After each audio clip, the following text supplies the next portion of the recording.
I didn't get out of my abusive situation until I did something about it. It didn't matter how many people I told, how many people knew about what was happening and what was going on. I had to make a move to free myself from that situation. I'm specifically talking about my situation of a domestic nature, but not a partnership. This is from parental figure. I guess I'm making this video because I had a dream. I had a dream last night. My mother was chasing my brother across the house. She was chasing him to beat him. We were in her room and I was sitting on her bed, and my brother ran past to hide behind her desk or something, and she marched in like Medea, or like, what's her name of Color Purple? Sophia of The Color Purple. She walked in. It's not funny. I'm not laughing because it's funny. I'm exaggerating, okay? Everything's a fucking hoot. So she comes in wanting to beat somebody. In my head, in my dream, I was thinking, I lucid dream. So in my dream, I was thinking, there's what I think, and then there's what the dream is thinking. It's strange. But what I'm saying is, he ran in to hide, and I thought one thing, and then she came in after him, and I thought another thing. And the two things I thought was, number one, she don't treat me like that. Ain't no way she treat me like that. Like, I couldn't imagine her treat me like that. And number two, I said out loud in the dream that, why don't you do something? Why don't you stand up? Why don't you fight back? Why don't you stand your ground? Like, you that doesn't have to happen to you. And I know from firsthand experience dealing with my mother in real life that she used to terrorize me.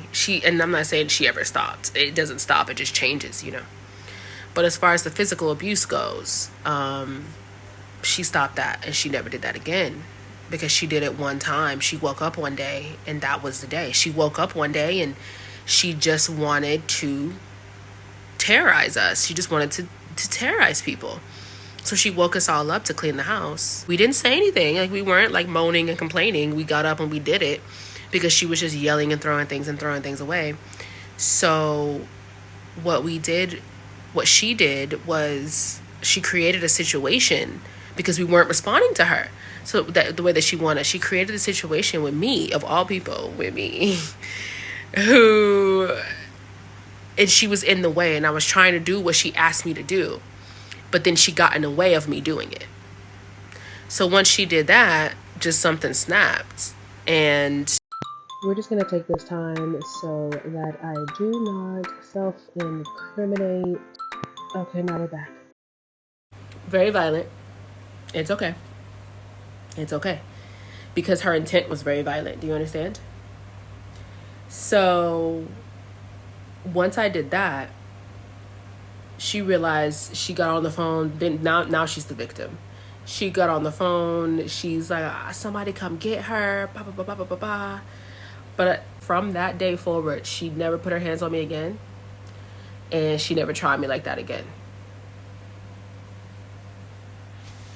So I learned a lesson then and there. Number one, I stopped being afraid of my mother from that day forward. And I don't mean just fear of her as a person, herself. I'm so sorry. I keep touching my face because I don't know why. Only when I film does my face decide it wants to do the thing. I wasn't afraid of her in the sense of what she would do to me.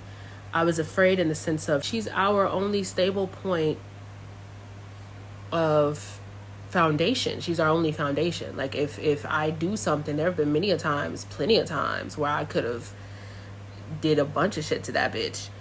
But my thought was, what's going to happen to me and my brothers if that happens? Like, what's going to happen to we're going to be split up. Like, what family are we going to go to? Like, yada, yada. Like, I was thinking about all this stuff, going through what I was going through as well. No matter how I got through it, I had to go through it. I was 16 when that incident happened. And but I still had 2 years to live in that house. I was still in high school. My brothers were young. We're all 3 years apart. And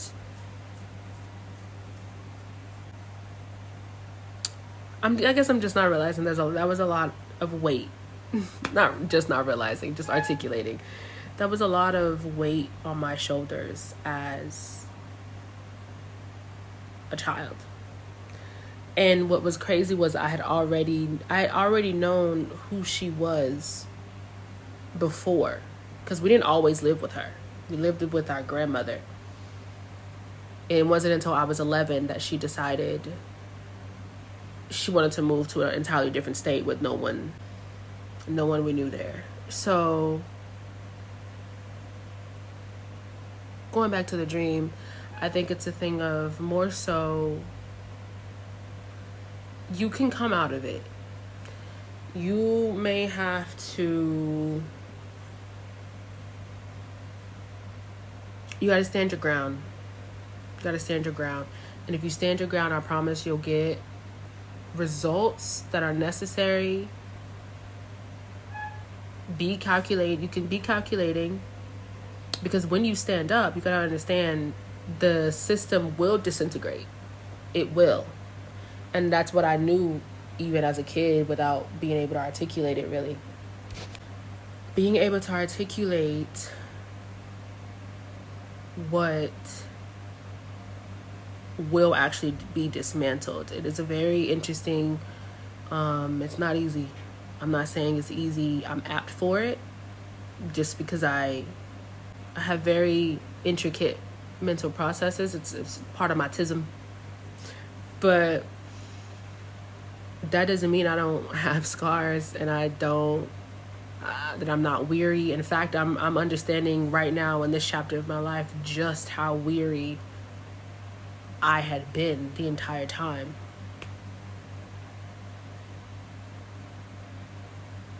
But that dream today, I woke up and I was like, maybe I need to make a video about this. Maybe someone needs to hear this. If your fear is, I can't stand up, I don't know how to stand up, I shouldn't stand up, it's wrong to stand up, I'm going to get hurt if I stand up, just know you have to stand up. Just know if you want things to change for you, if you truly want things to change, because there will come a time where there would be, it reaches zenith, it reaches a pinnacle where you have to choose between protecting your authentic self and becoming the thing necessary to survive them for the rest of your life. And it's going to cost you your life. So it could cost you your soul, or it could cost you your life, in more ways than one. There's going to be a time where you have to decide. And know that you do have, be it a domestic between partners or domestic between parents, please understand, if you look for the thing that's in you, I'm trying not to cry. If you look for the thing that's in you that doesn't waver, you'll find it. And if you protect that perimeter, just that perimeter of what you know, what you've seen, and how you feel,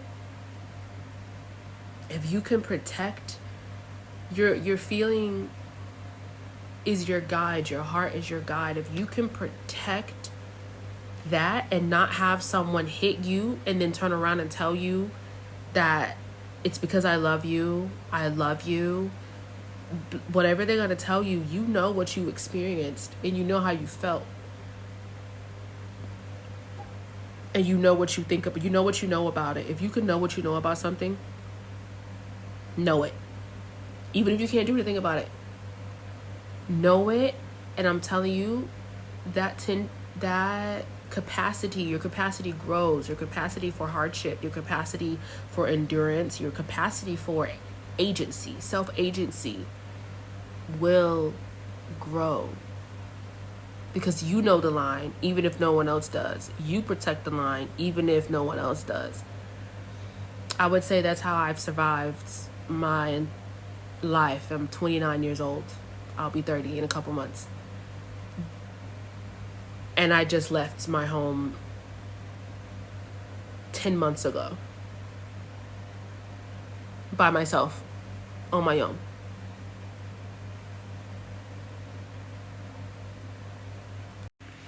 So that's what this video is about. If anything, I'm new at this, at recording at least. I talk to myself all the time. But when I talk to other people, I usually mask a lot. But I really want to do this journey of not just telling my story. I don't really care for no one to know my story. I don't think it's that impressive. But again, you have to tell yourself the truth about things. And I've worked with people my whole life. And the way I'm treated like there's something that people benefit from me. So this is therapy for both me and you. I hope it helps. But there's two distinct ways to go through hardship, and that's as if you're the victim, which is, when you think about it, and I'll probably go into it in a different video, you're either the victim, which is how they were made. The person who abuses you, that's how they were made. They're victims of their circumstances. You made them mad. You made them upset. You made them hit you. They can't control themselves. You know how they get, type of shit. And the other part is you hold the line of your own sanctity, of your own soul. And that's a harder route, but it's the one with the most reward, I promise you.